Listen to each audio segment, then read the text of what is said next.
भाई ने कहा मेरा शोर अपना शोर कम कर लो। बच्चे अपनी माँ को कहते हैं जी ऐसे ऐसे भाई ने बोला हमें। बात करते करते हाथापाई हो जाते हैं। इतने में वो शहबाज अंदर जाता है, बड़ी रिफल लेके आता है, आते साथ वो फायरिंग शुरू कर देता है। मेरे वाले साहब ना दरवाजा बंद करने लग जाते हैं कि यार अंदर मेरी पूरी फैमिली खड़ी है। ये अंदर आके फायरिंग शुरू कर देता है। किसी के पेट पे लगता है, किसी की टांग पे लगता है। मेरे वाले साहब जो कि दरवाजा बंद कर रहे थे, कोई फायर मेरे वाले साहब के पट पे लगता है, फिर दिमाग में लगता है।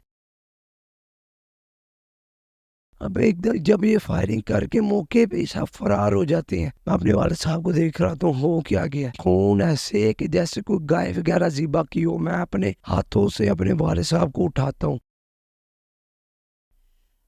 अस्सलामुअलैकुम नाज़रीन, उम्मीद नो से राना आफ्ताब आपकी खिदमत में हाजिर है। थाना लियाकताबाद की हदूद में मौजूद हूँ, जहाँ पे फायरिंग का बड़ा ही अफसोसनाक एक वाक़या पेश आया कि बच्चों की मामूली सी लड़ाई में बड़ों ने गोलियां चला दी।